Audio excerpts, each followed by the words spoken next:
안녕하세요. 오늘도 서연살롱을 찾아주셔서 감사합니다. 저는 인생을 참 허무하게 살다 뒤늦게 진정한 의미에 잘 사는 법을 깨닫고 이제는 누군가의 바람처럼 나름 훌륭하게 홀로서기를 하고 있는 40대 여자입니다. 지금은 세상이 많이 변했지만 제가 어릴 때만 해도 욕심 많고 이기적으로 살면 결국엔 벌을 받는다고 알았어요. 하지만 제가 어른이 되고 보니 욕심 많고 이기적인 사람들이 더 잘 사는 것 같은데 아직까지도 인생을 어떻게 사는 게 잘 사는 건지 잘 모르겠습니다. 생각해보면 많은 사람이 잘 살길 바라지만 원하는 행복이 다 다른 만큼 잘 사는 방법도 다 다르잖아요.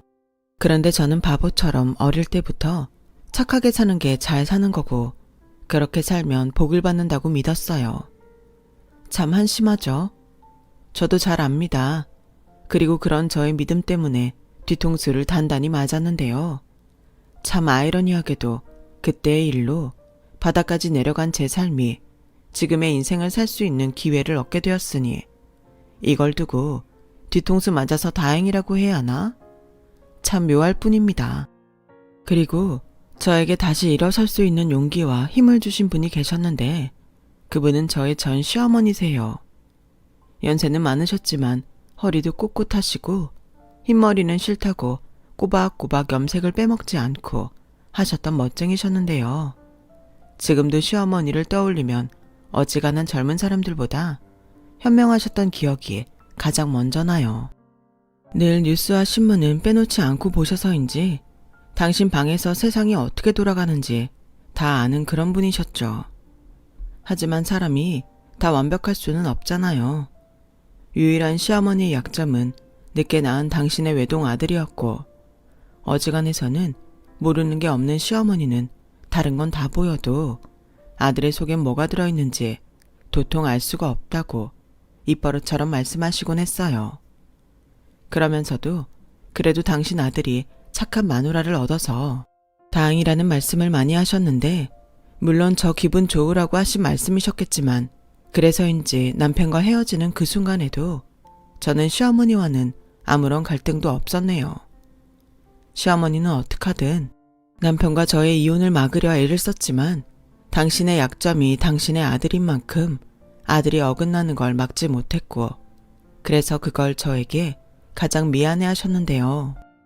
그 때문인지 시어머니는 눈 감는 그날까지 저에게 앞으로는 착하게 살지 말고 저를 위해 기꺼이 이기적으로 살라는 유언을 남길 정도로 저의 행복을 바라셨어요. 세상을 살면서 그런 말을 해주는 어른은 처음이었는데요. 왜 그 말이 그렇게 고맙고 가슴이 아팠는지 저는 여전히 시어머님 생각이 많이 납니다. 그래서 저의 이런 그리움을 담아 사연을 적어봅니다. 저는 조그만 꼬맹이 시절부터 순하다는 말을 늘 듣고 자랐어요. 왜 어딜 가나 잘 울지도 않고 순한 그런 아이 있잖아요. 제가 바로 그런 아이 중 하나였어요. 어머, 너는 무슨 애기가 주사도 잘 맞니? 다른 애들은 울고 난린데. 현정어머니는 좋으시겠어요. 아이가 너무 순하네요. 네, 저도 큰애가 하도 예민해서 걱정을 많이 했는데 현정이는 자고 일어나도 우는 일이 없어요. 배가 고파도 기저귀가 빵빵해도 울지를 않아서 오히려 제가 더 곤란하다니까요. 그래도 밤에 잘 때는 좋으시겠어요. 저는 애가 하도 예민해서 2시간 이상 자본 적이 없다니까요. 힘드시겠네요. 엄마가 잠을 푹 자야 체력이 회복되는데. 그러니까요. 저는 현정엄마가 제일 부러워요. 저희 엄마는 저를 낳고 동네에서 가장 부러운 애기 엄마라는 소리를 들었다고 하셨어요. 하지만 문제는 커서도 순한 성격이 달라지지 않았다는 거였는데 그래서인지 친구들 사이에서도 양보만 하는 그런 아이였네요. 그렇다 보니 상처받고 싶지 않아 저 스스로 벽을 쌓고 살았어요. 저는 친절을 베풀었는데 호구가 되는 일이 자주 있었거든요. 그래서 연애도 하지 못했는데요. 그러다 운명처럼 남편을 만나게 되었어요. 급정거한 버스에서 넘어진 제가 남편을 덮치면서 저희 인연이 시작되었죠. 저는 너무 미안했어요. 혹시 저 때문에 다쳤을까봐 그야말로 전전긍긍했었죠. 저기 괜찮으세요? 죄송해요. 제가 손잡이를 놓치는 바람에. 괜찮습니다. 그나저나 괜찮으세요? 구두가 높은데 발목 다치신 거 아니세요? 제가 밀리지 않았으면 넘어지지 않았을 텐데 저야말로 죄송해요. 남편은 자기야말로 억울할 수 있는 상황인데 저를 더 걱정하며 저에게 미안하다고 말했어요. 세상에 이런 남자도 있나? 저는 그야말로 한눈에 남편의 자상함에 반하고 말았어요. 그렇게 저희 둘은 아픈 곳이 있다면 연락을 달라고 연락처를 교환했고 그렇게 만남을 시작했어요. 그때 제 나이 30을 넘긴 지 얼마 되지 않았을 때였는데 그때 만난 남편이 저에게는 첫사랑이었죠. 혼자 누군가를 좋아해 본 적은 많지만 서로 같은 마음으로 연애다운 연애를 한 건 남편이 처음이었어요. 그렇다 보니 저는 정말 남편에게 잘하려고 노력했는데요. 그렇게 남편과 4년을 만났고 남편은 만나는 내내 저에게 자상했고 인물도 호감형이라 저는 점점 남편에게 빠지게 되었어요. 다시는 이런 사람 못 만날 것 같다는 생각을 할 정도였으니까요.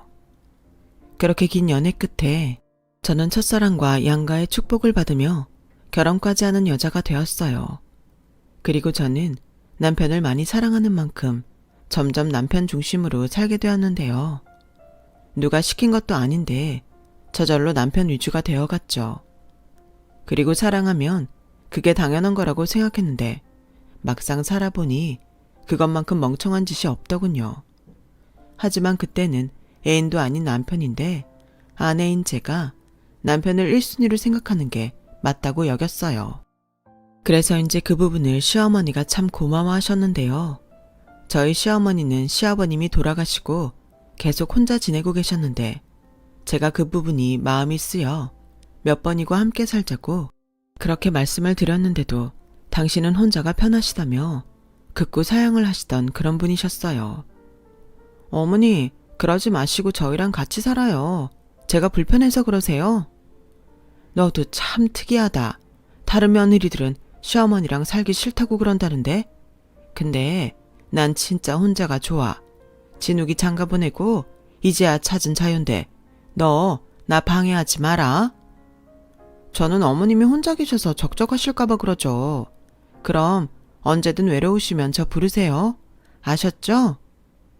그래, 우리 아들이 엄마 속은 그렇게 썩였어도 배우자 복은 있나 보다. 그렇게 너처럼 착한 여자를 만났지. 그이가 어머니 속을 썩였다고요? 에이, 말도 안 돼요. 저희 그이처럼 착한 사람이 또 어딨다고요. 그래, 그렇게 평생 둘이 좋은 것만 보고 살아. 난 그거면 너한테 바라는 거 없다. 저희 시어머니는 말씀을 그렇게 하셔도 늘 저를 배려하시는 분이셨어요. 저도 그걸 너무 잘 알고 있었고요.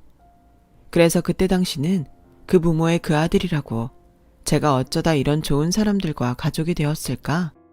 그저 감사한 마음밖에는 들지 않았는데 조금 오버해서 다른 의미의 로또라고 생각할 정도였어요. 그리고 당시 작은 사무실을 다녔던 저에게 동료들은 어떻게 그런 남편을 만나 그런 집에 시집을 갔냐며 저를 부러워했는데요. 사실 남편에겐 딱 한 가지 아쉬운 점이 있긴 했어요. 그건 바로 경제적인 능력이 다른 남자에 비해 부족하다는 거였죠.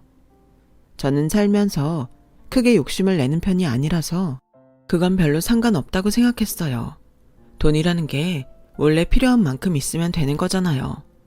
그래서 저는 남편의 벌이에 크게 욕심을 내는 사람은 아니었는데 남편은 그런 생각을 가진 저를 참 고마워했어요. 그리고 고마운 만큼 결혼 후에도 여전히 저에게 잘했고요. 그렇다 보니 순진하게도 세상의 다른 부부들은 다 이혼해도 저희 부부만큼은 당연히 100년 해로할 거라 생각했는데 인간이 살면서 해서는 안 되는 일이 자만하는 거라고 저는 훗날 제대로 뒤통수를 맞게 되었죠. 시간이 지나면서 절대 변하지 않을 거라고 생각한 것들이 변해가는데 그걸 되돌리는 건 사람의 노력으로 되지 않더라고요. 그러면서 제가 살아온 모든 순간이 쓸데없는 짓이라는 걸 알았는데 그건 남편이 결혼 2년 만에 바람이 나면서부터였어요. 영업일을 하는 남편은 원래부터 사람 만나는 일이라 외모에 신경을 많이 썼는데 점점 퇴근 시간도 늦어지고 출장도 잦아지더니 급기야 제가 건 전화를 통화가 연결될 줄도 모르고 내연녀 달콤한 미래를 나누고 있더군요. 아마 종료 버튼을 통화 버튼으로 착각한 것 같았어요. 얼마나 급했으면 그런 착각을 할 수 있는 건지. 너무나 또렷하게 들리던 두 년놈의 대화에 저는 그만 돌처럼 굳어버리고 말았죠. 자기야, 전화 안 받아도 돼? 요즘 너무 우리 대놓고 외박하는 것 같은데 그러다 와이프 알면 어떡해? 어떡하긴 뭘 어떡해. 이혼하고 은지 너랑 살면 되지. 정말? 자기 정말 그 정도로 나 좋아해? 당연하지. 그러니까 이렇게 오피스텔도 얻어주고 이틀에 한 번은 여기서 자고 가잖아. 근데 와이프가 뭐라고 안 해? 결혼한 지 2년밖에 안 됐으면 아직 신혼인데? 원래 여자가 맹해. 연애할 때는 순진해서 귀여웠는데 착한 여자 질리더라. 자고로 여자는 우리 은지처럼 밀당도 잘하고 센스가 있어야 하는 건데. 그러게 너는 왜 이제야 나타났어? 빨리 나타났으면 내가 그런 여자랑 결혼하지 않았을 거잖아. 으이그, 그러게 누가 먼저 홀랑 결혼하래? 내 인생에 너 같은 여자를 만날지 내가 알았냐? 우리 그러지 말고 결혼하자. 애도 없는데 이혼하는 게 뭐 어렵나? 나야 100번 1000번 환영이지. 충격이었어요. 다른 사람들도 마찬가지겠지만 믿었던 배우자한테 배신을 당한 상처는 당해보지 않으면 절대 알 수 없거든요. 그리고 저만 그런 건지 다 듣고도 믿고 싶지 않았어요. 그저 제가 오해한 거라고 이 사실을 부정하고 싶었어요. 그리고 바보처럼 앞으로 어떻게 해야 할지 그저 막막하기만 했는데요. 그러면서 무슨 마음인지 남편 스스로 마음을 정리하고 저에게 돌아오길 바랬어요. 그래서 저는 남편에게 더 잘해주려 노력했고 남편은 그런 저에게 질린다며 뻔뻔하게 자기가 먼저 저에게 헤어지자고 하더군요. 정말 부담스러워서 더는 못 참겠다. 나한테 왜 이렇게 잘하려고 그러는 거야? 당신 이미 다 알잖아. 핸드폰 통화 기록 보니까 당신 이미 다 들었던데. 일부러 나 찔리라고 그러는 거야? 뭐? 찔리긴 해? 내 기분이 지금 어떨지 알고 하는 말이야? 내가 사랑하지도 않는 네 기분을 왜 알아야 하는데? 알다시피 나 좋아하는 사람 있어. 그러니까 아이 없을 때 우리 이만 헤어지자. 뭐라고? 아니, 도대체 내가 자기한테 뭘 어쨌길래 이래? 아니, 바람난 사람이 뭐가 이렇게 당당한데 좋아하는 사람이 생겼다고? 그게 결혼한 남자가 할 소리야? 왜? 결혼한 남자는 사랑하면 안 돼? 나도 사람이고 남자야. 끌리는 여자 있으면 당연히 마음 가고 서로 마음 맞으면 사랑하는 거지. 구질구질하게 왜 이래? 이만 깔끔하게 갈라서자. 난 이미 마음 정했어. 저는 다 알고 있는 사실이었음에도 충격을 받아 한동안 멍했어요. 그리고 머리로는 이젠 예전으로 돌아갈 수 없다는 걸 알고 있는데 빌어먹을 첫사랑이라 그런지 마음이 쉽게 내려놔지지 않더라고요. 하지만 더는 비참해지고 싶지 않았어요. 그래서 친정을 찾아가 이 사실을 말했고 사위를 믿었던 친정 부모님은 저만큼이나 충격이 컸는지 아무 말도 하지 못하셨는데요. 제 소식을 들은 친언니가 혼인 기간이 짧아 재산 분할은 못해도 상간녀 위자료 소송은 해야 하지 않냐며 저에게 정신 똑바로 차리고 증거를 모으라고 했어요. 그때부터 남편은 이미 커밍아웃을 했으니 숨기는 것도 없다는 듯 제 앞에서 상간녀와 자연스럽게 통화를 하는 등 저를 무시하는데 저도 사람이니 남편 놈의 그런 행동에 다행히 정이 떨어지더군요. 그래서 언니 말처럼 하나라도 더 증거가 될 만한 것을 찾기 시작했어요. 그리고 남편이 잘 때 핸드폰을 열어봤는데 집단에는 지문으로 등록해서 괜찮다고 생각했겠지만 자는 남편 손가락을 이용해서 아주 쉽게 핸드폰을 열 수 있었네요. 그리고 거기에 들어있는 낯뜨거운 사진들과 상간녀에게 저질스러운 구애를 하는 남편의 문자를 보게 되었고 먹은 것도 없는데 구역질이 나오더군요. 그리고 더 소름 끼쳤던 건 제가 그렇게 가고 싶다고 말했던 여행지와 호텔, 펜션 등에 그 여자를 데리고 가서 찍은 사진들이었어요. 사람이 얼마나 양심이 없으면 그렇게까지 할 수 있는 건지 저는 남편놈의 핸드폰 속 증거들을 모두 제 핸드폰에 옮겨놓고 그놈의 핸드폰을 변기통에 던져버렸어요. 그러면서 첫사랑이라고 주었던 저의 마음도 변기통에 던져버렸죠. 그날 이후 저는 남편과 하루라도 빨리 이혼하고 두 사람이 죗값을 치렀으면 좋겠다고 생각했는데 다음날 제 핸드폰이 변기통에 있자 남편은 마치 미친 것처럼 길길이 날뛰었고 그날 이후 저는 그 여자의 면상을 확인하기 위해 남편의 뒤를 밟았어요. 물론 남편은 꺼릴 것이 없으니 자기 차를 끌고 상간녀가 살고 있는 오피스텔로 갔고 저는 남편이 들어간 오피스텔의 호스를 확인한 후 1층에 있는 관리실과 부동산에 들러 남편이 월세로 오피스텔을 얻었다는 사실을 확인했어요. 그리고 남편이 오피스텔을 나가는 걸 확인한 저는 그 여자를 만나러 남편이 낳은 오피스텔로 향했는데요. 남편의 어리고 예쁘장한 상간녀는 제가 올 줄은 몰랐는지 마치 귀신을 본 것처럼 깜짝 놀랐는데 이내 반반한 얼굴로 저 보란듯이 남편에게 전화를 하려 했어요. 그래서 저는 냉큼 그 여자의 핸드폰을 뺏어서 이번에도 변기통에 던져버렸고 퐁당하는 소리와 함께 빠진 지 핸드폰을 본 상간녀는 소리를 지르며 저에게 큰 소리를 냈어요. 야, 너 지금 뭐 하는 거야? 저거 산지 일주일밖에 안 됐단 말이야. 아, 그래? 근데 그게 나랑 무슨 상관이야? 내 핸드폰 물어내, 당장. 왜? 너도 네 거 남한테 뺏기니까 열받냐? 뭐야? 당신 지금 당신 남편한테 당한 거 나한테 갚으려고 그러나 본데 지금 이거 주거침입이야. 주거침입 좋아하네. 내가 여기 오기 전에 다 확인했어. 여기 내 남편이 계약한 월세더라. 남편이 계약한 오피스텔에 와이프가 오는데 주거침입이라고 누가 그래? 뭐야? 착해 빠져서 등신 같다고 하더니 이 과장님 앞에서 연기했냐?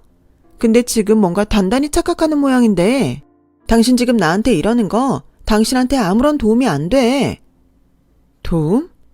솔직히 당신 남편이 지금이라도 나 정리하고 예전으로 돌아왔으면 좋겠잖아. 아니야? 그래서 알고도 등신처럼 이 과장님한테 그렇게 잘했다며. 그럼 나한테 이럴 게 아니라 빌고 부탁을 해야지. 듣자 하니 이 과장님이 당신 첫 남자라며? 가만히 보니 등신은 내가 아니라 너였구나. 그래. 처음엔 그랬으면 하는 마음도 있었어. 근데 네 둘이 노는 꼬라지를 보니까 내가 빠지는 게 낫겠다. 첫 남자 지나가는 개나 주려고. 잘 들어 멍멍아. 상간녀 위자료 소송할 거니까 그런 줄 알아. 저는 그렇게 말하고 구역질 나오는 그곳을 빠져나왔어요. 사실 말은 그렇게 했지만 오피스텔을 나오면서 제 손은 제 의지와 상관없이 발발발 떨렸었죠. 제가 태어나 남한테 그렇게 말해본 건 그때가 처음이었어요. 하지만 믿었던 남편에게 배신을 당한 것도 처음이었기에 이젠 착해 빠진 등신이 아니라 못돼 처먹어도 상처받지 않는 사람이 되고 싶었어요. 하지만 천성은 변할 수 없는 건지 이혼을 준비하면서 매일 밤을 울면서 보냈네요. 그러다 시어머니에게 연락이 왔어요. 전화를 받아보니 남편에게 저희의 소식을 들으셨는지 목소리가 떨리고 있었고 당장이라도 저희 집에 오시겠다고 하셨는데 제가 간다고 말했네요. 착한 며느리 봐서 좋다고 하셨는데 남편과 싸우면서 엉망이 된 집을 보여드리고 싶지 않았어요. 그래서 퇴근 후 시어머니 댁으로 넘어갔는데 남편이 저보다 먼저 와 있더군요. 사실 제가 상간녀를 보고 온 후로 남편은 집에 들어오고 있지 않았어요. 그리고 제가 합의 이혼을 해주지 않는 이상 유책 배우자인 남편이 저와 이혼을 할 수 있는 방법이 없었기에 자기 마음대로 이혼도 못하는 실정이었는데요. 그래서 이번에 단판을 지을 작전 같아 보였는데 아무리 시어머니가 좋게 타이르려 해도 남편은 자기 어머니의 말을 들으려 하지 않았어요. 진욱이 너, 네가 어떻게 그럴 수 있어? 그럼 너랑 결혼한 현정이가 뭐가 되는 건데? 이혼을 하고 싶다고? 에라 이 막대 먹은 놈아. 너 현정이한테 어떻게 보상할 건데? 보상? 내가 왜 그런 걸 해줘요? 막말로 내가 그동안 많이 사랑해주고 잘해줬는데 그럼 그걸로 된 거지. 엄마는 사랑도 없이 이 사람이 제 옆에서 피말라 죽는 게 낫다고 생각해요? 아니죠? 뭐가 어쩌고 어째? 뚫린 입이라고 잘도 떠드는구나. 너 원래 그런 놈이었어? 됐고 너 당장 현정이한테 잘못했다고 빌어. 현정아, 이런 말 별로인 거 알지만 우리 아들 한 번만 봐주면 안 되겠니? 어머니, 저는 이제 그럴 수는 없어요. 저 사람 말대로 사랑하지도 않는데 평생 얼굴 보고 살 자신도 없고요. 맞죠? 저 여자도 나랑 같은 마음이에요. 그럼 당신 말 나온 김에 오늘 도장 찍고 가라. 내가 서류 다 준비했어. 이놈아, 너 어쩌려고 그래? 너 원래 안 그랬잖아. 도대체 어떤 기집애를 만났길래 사람이 이렇게 변할 수가 있어? 사랑이라고 몇 번을 말해요. 나는 저 사람 아니고 우리 은지 사랑해요. 사랑하는 여자랑 살고 싶은 건 당연한 건데 엄마는 내 엄마면서 왜 자꾸 저 사람 편만 들어요? 뭐야? 어머니도 이제 그만하세요. 저랑 저 사람은 인연은 아니었나 봐요. 좋아, 도장 찍을게. 대신 당신도 그 여자도 나한테 위자료는 줘야 할 거야. 그게 내 조건이야. 그런 거 걱정하지 마. 착해서 눈물이나 흘릴 줄 알았더니 역시 사람은 돈 앞에서 별 수 없어. 위자료 얼마면 되는데? 누가 들으면 엄청 능력 있는 줄 알겠네. 그 여자 사는 오피스텔도 사금융 대출 받았으면서? 헐씨구? 그건 또 어떻게 알았어?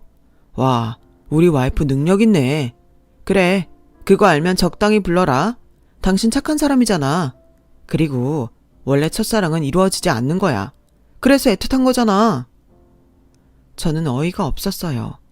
원래 이 남자가 이렇게나 얼굴이 두껍고 양심도 없었나? 제가 홀린 것 같은 기분도 들더군요. 그래서 그냥 살고 있는 아파트 전세 보증금을 위자료를 받기로 합의하고 이혼 서류에 도장을 찍었어요. 시어머니는 극구 도장을 찍으려는 저를 말렸지만 더는 저런 인간과 부부로 엮이고 싶지 않았죠. 그러자 남편 놈은 세상을 다 가진 얼굴로 고이고이 서류를 봉투에 넣었어요. 그리고는 엄마, 저는 볼일 다 끝났으니 이만 갈게요. 나중에 다시 올 거니까 건강 잘 챙기고 계세요. 됐다. 누가 너 같은 불효자 얼굴을 본다고 다신 여기 오지 마라. 넌 지금 이 시간부터 내 아들 아니야. 내가 널 잘못 키웠다. 엄마, 뭔가 잘못 생각하는 것 같은데 이 집 엄마 집 아닌 거 아시죠? 아버지 돌아가시면서 제 앞으로 명의 돌려주셨잖아요. 그건 이제 기억나셨어요? 그럼 조만간 새 며느리랑 다시 올 테니 짐 정리 잘하고 계세요. 곧 부동산에서 사람 올 거예요. 제가 이 집 내놨거든요. 뭐야? 너 이놈? 결국 남편놈의 말에 시어머니는 그 자리에서 쓰러지고 마셨어요. 그리고 남편놈은 그러거나 말거나 제가 찍어둔 서류 봉투를 가지고 콧노래까지 하며 집을 나갔는데 그동안 제가 알던 사람이 아니더군요. 저야 애도 없고 이혼하면 끝이지만 시어머니는 걱정이 되었어요. 그래서 일단 그날은 집에 돌아가지 않고 쓰러진 시어머니를 돌봐드렸는데요. 병원에서 겨우 안정을 찾은 시어머니는 제 손을 잡고 아무 말도 하지 못한 채 울기만 하셨어요. 어머니, 그만 우세요. 저는 이제 괜찮아요. 괜찮긴 내가 이 정도인데 네 마음은 오죽했겠니? 차라리 잘 됐다.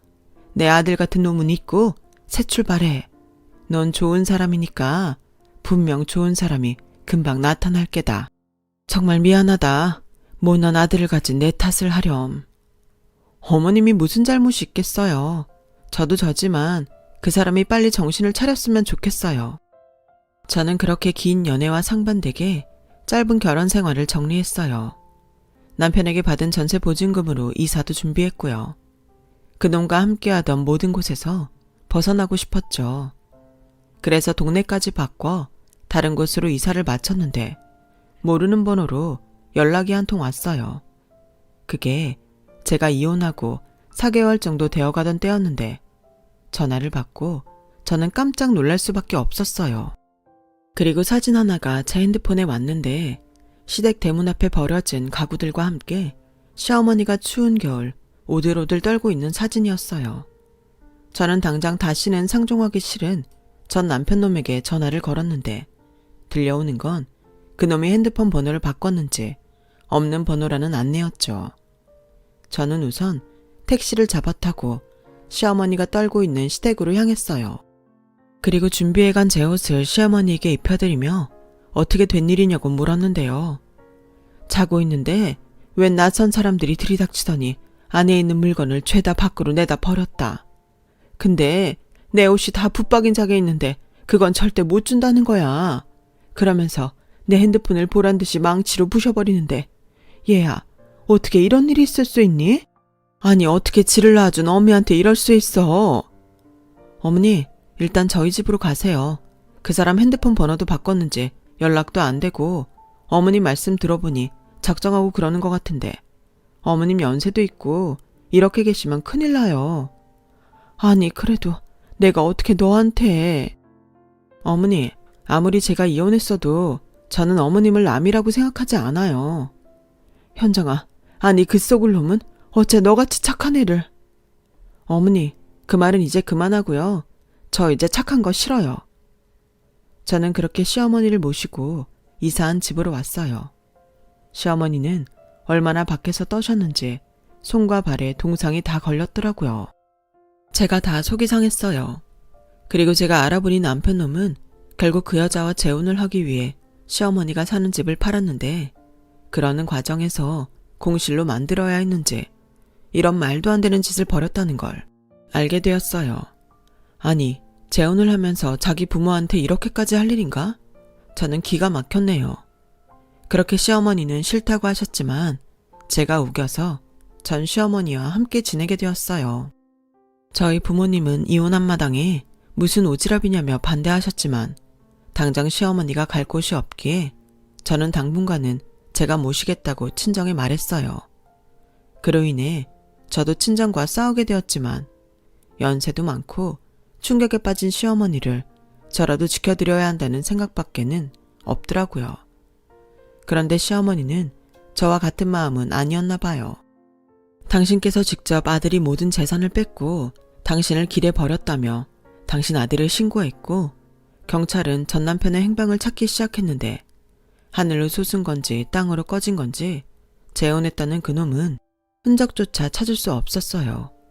저는 이쯤 되면 해외로 간 것이 아닐까 의심스러웠고 시어머니에게 그냥 마음 놓고 저와 지내시자고 말씀드렸는데요. 나도 염치가 있지. 니들 이혼한 마당에 네가 날 왜 모셔? 어머니, 그렇게 말씀하시면 저 서운해요. 이 집 그 사람한테 받은 위자료로 마련한 곳이고 그러니까 어머님도 여기 계실 자격 충분히 있으세요. 그래도 그게 아니지. 내 아들이 너한테 어떤 대못을 박았는지 아는데. 어머님 아들이 그랬지 어머님이 그러신 거 아니잖아요. 혹시 저랑 지내는 거 불편해서 그러세요? 다른 거처 얻어드릴까요? 얘는 내가 왜 네가 불편해? 면목이 없어서 그래. 에이 어머니, 저 어머니 아들보다 더 행복할 거예요. 좋은 사람 만나면 보란듯이 결혼도 할 거고요. 그러니까 어머님은 그냥 그 사람 엄마 아니라 제 엄마 해주시면 안 돼요? 어머니 원래 딸 갖고 싶었다고 하셨잖아요. 어머, 얘 하는 말 좀 봐. 사돈 알면 뒤로 넘어가겠네. 저희 엄마는 딸이 둘이니까 아마 괜찮을 거예요. 그리고 요즘 제가 속을 썩여서 저 보고 싶어 하지도 않고요. 그러니까 어머니라도 저 좀 위해주세요. 저 사실 이혼하고 가슴이 막 저린 게 밤에 잠도 잘 안 오거든요. 시어머니는 제 말에 제 손을 꼭 잡아주셨어요. 그리고 그날부터 제가 잠들 때까지 제 등을 토닥여 주셨는데 정말 그게 효과가 있는 건지 그날 이후 저는 꽤 오랫동안 시달렸던 불면증에서 벗어날 수 있었어요. 그리고 시어머니는 괜찮다고 했는데 심심하시다며 음식이며 청소며 집안 살림을 다 하셨고 저는 결혼 전보다 더 잘 먹고 쾌적한 곳에서 살 수 있었는데요. 그렇다 보니 이사한 동네 주민들은 저와 시어머니를 닮지는 않았지만 모녀 사이로 아는 사람이 많았어요. 그리고 그곳에서 3년을 시어머니와 둘이 살았어요. 솔직히 그렇게 오래 함께 지낼 거라고 생각하지 않았지만 시간이란 게 정말 눈 깜짝할 사이 지나가더라고요.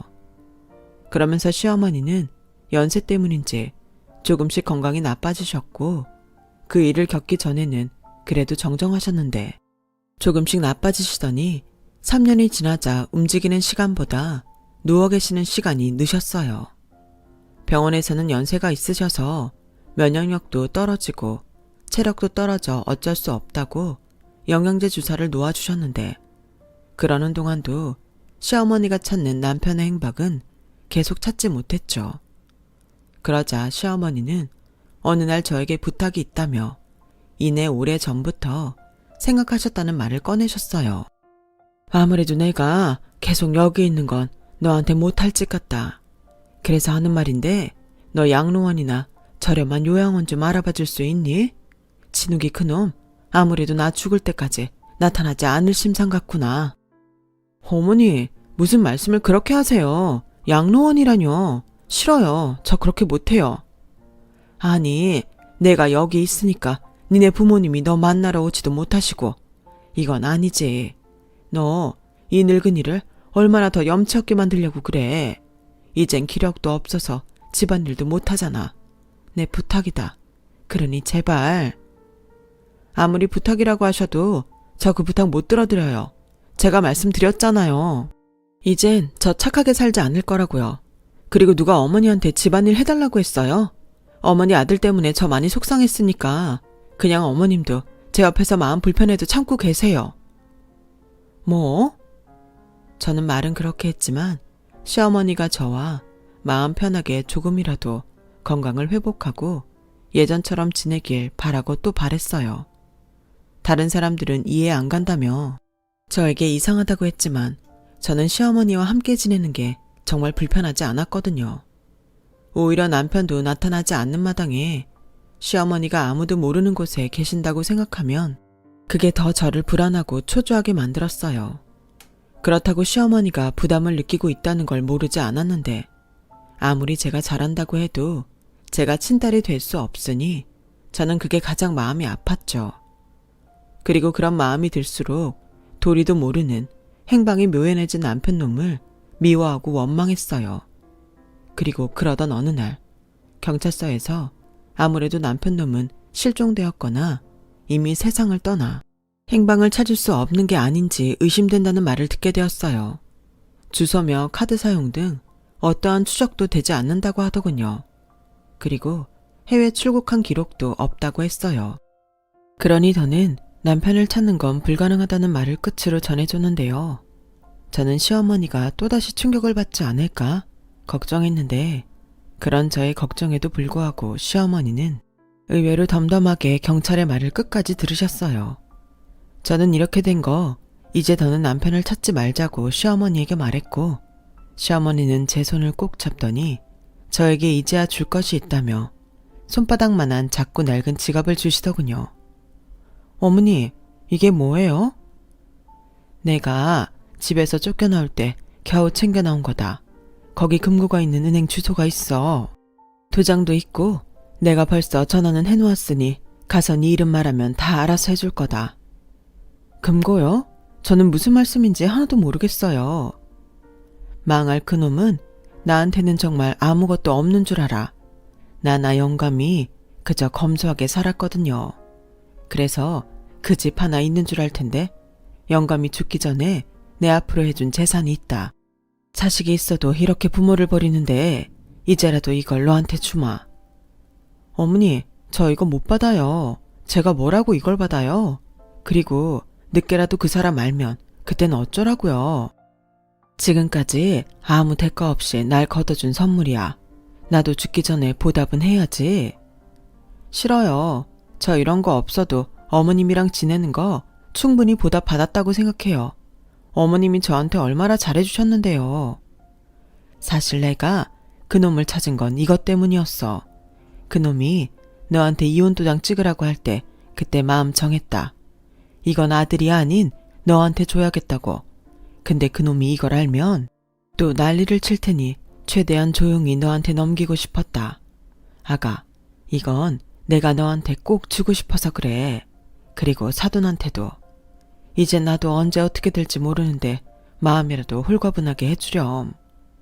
어머니, 그런 말씀하지 마세요. 그렇게 마음을 약하게 먹으시면 날 힘도 나지 않는다고요. 현정아, 난 네가 날 여기 데려왔을 때부터 널 며느리가 아닌 딸이라고 생각했다. 사실 염치 없어서 여기 못 있겠다고 했지만 그건 진심이 아니었어요. 여기가 너무 따뜻하고 좋아서 계속 있고 싶었다. 사실 지금도 그래. 그래서 내가 가진 걸 너한테 다 줄 테니 내 남은 시간만큼 조금만 더 이 늙은이 옆에 있어 주겠니? 요즘은 자꾸 꿈에 영감이 보이는 게 이젠 준비를 해야 할 것 같아. 어머니, 왜 자꾸 그런 말씀을 하세요? 저 정말 화낼 거예요. 저 아무것도 안 받아도 어머님이랑 계속 같이 있을 거예요. 착하게 살지 않겠다고 하더니 착해 빠져서는 네 말대로 이젠 착하게 살지 마.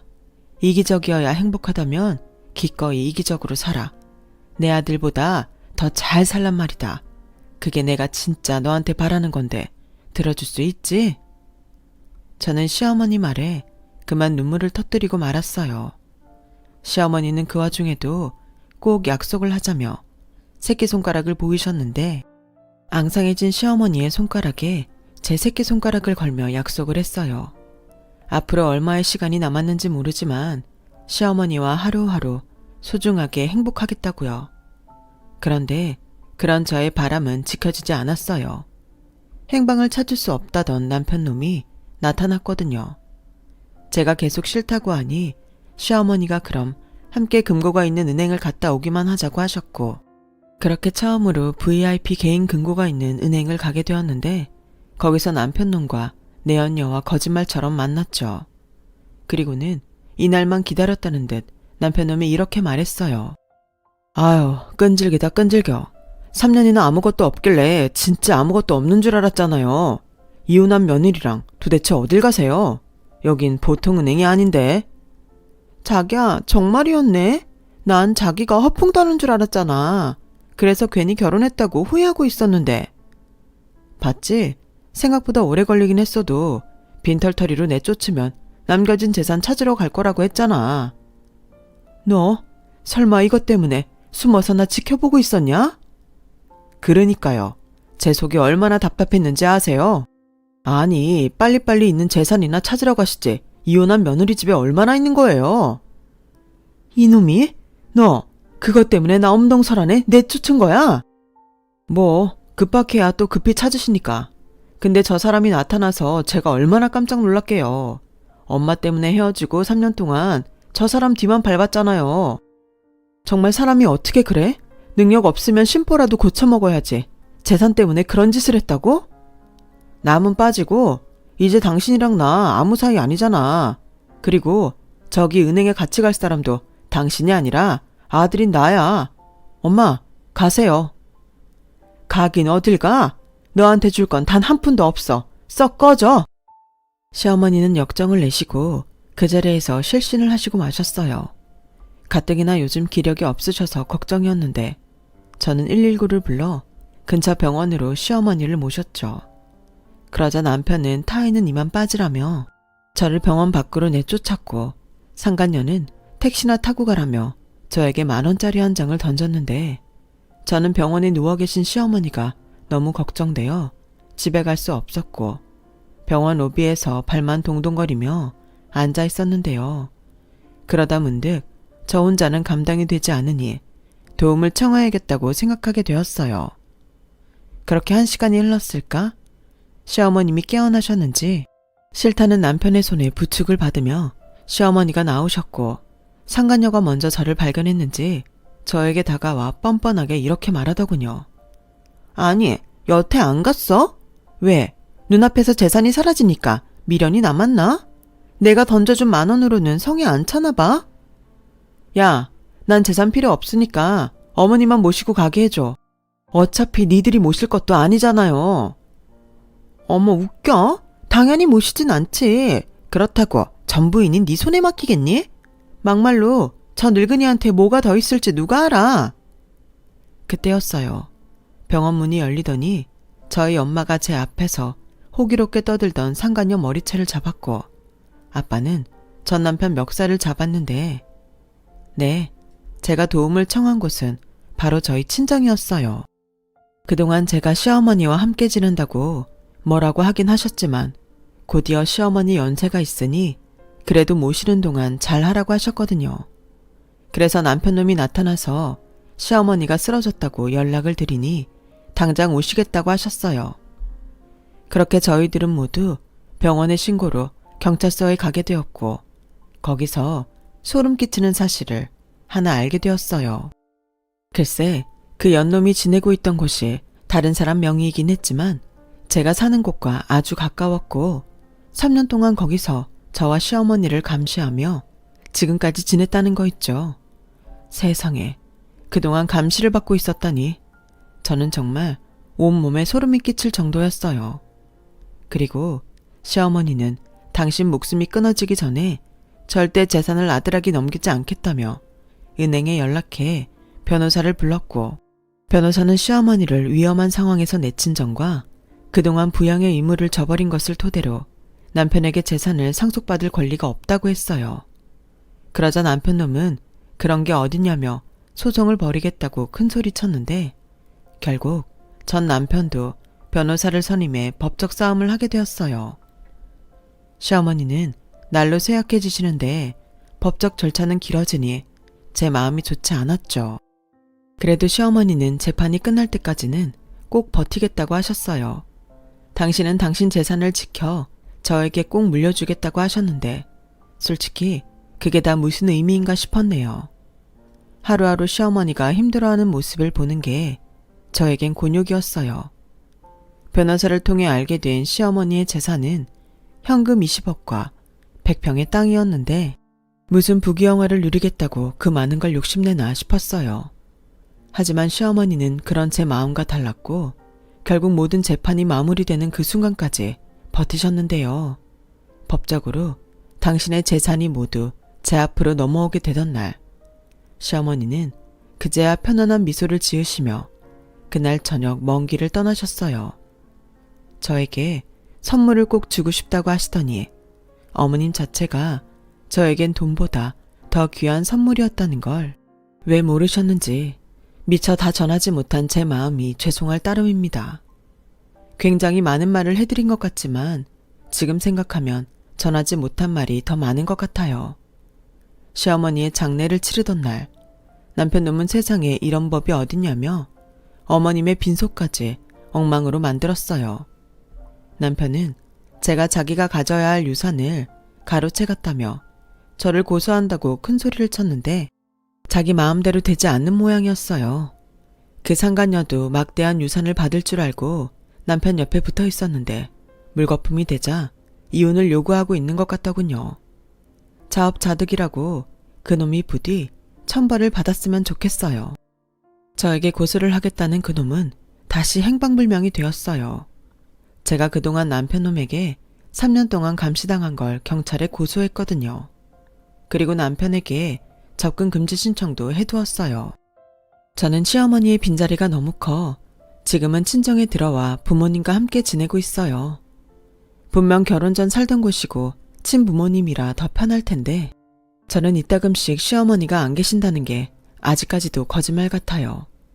그래서인지 시어머니가 물려주신 재산은 다시 고스란히 그 은행 금고에 보관 중인데 솔직히 아직은 그걸 꺼냈을 자신이 없네요. 세상에 의미 있고 좋은 일이 있다면 그때는 시어머니 이름으로 그 돈을 의미 있게 쓸 생각입니다. 어머님은 아실까요? 저에게 착하게 살지 말고 이기적이라도 기꺼이 행복하게 살라고 했던 그 말씀이 저에게 얼마나 많은 용기를 줬는지요. 제가 정말로 행복하기 위해 얼마나 이기적으로 살 수 있을지는 모르겠지만 저는 시어머니와 한 그 약속을 꼭 지키고 싶습니다. 아니, 꼭 지킬 거예요. 자신보다 누군가의 행복을 더 간절히 바랬던 적이 있으실까요? 얼마 살지 않은 인생이지만 요즘 세상에 그런 인연을 만난다는 건 로또보다 더 희박한 일인 것 같아요. 사실 부모 자식 간에도 요즘은 그러기가 힘든 세상이잖아요. 비록 전 남편 놈에겐 잊을 수 없는 상처를 받았지만 시어머니라는 소중한 인연을 만나 다시 행복해지고 있는 제 인생이 앞으로 더 다른 사람들도 행복하게 해줄 수 있는 인생이 되길 진심으로 바라봅니다. 지금까지 저의 사연 들어주셔서 대단히 고맙습니다. 여러분들도 소중한 인연과 행복한 시간 함께 하시길 진심으로 바랄게요. 여러분, 사연 댓글에 응원과 현명한 조언 부탁드려요. 좋아요와 구독은 저에게 큰 힘이 됩니다. 오늘도 좋은 일 가득하세요.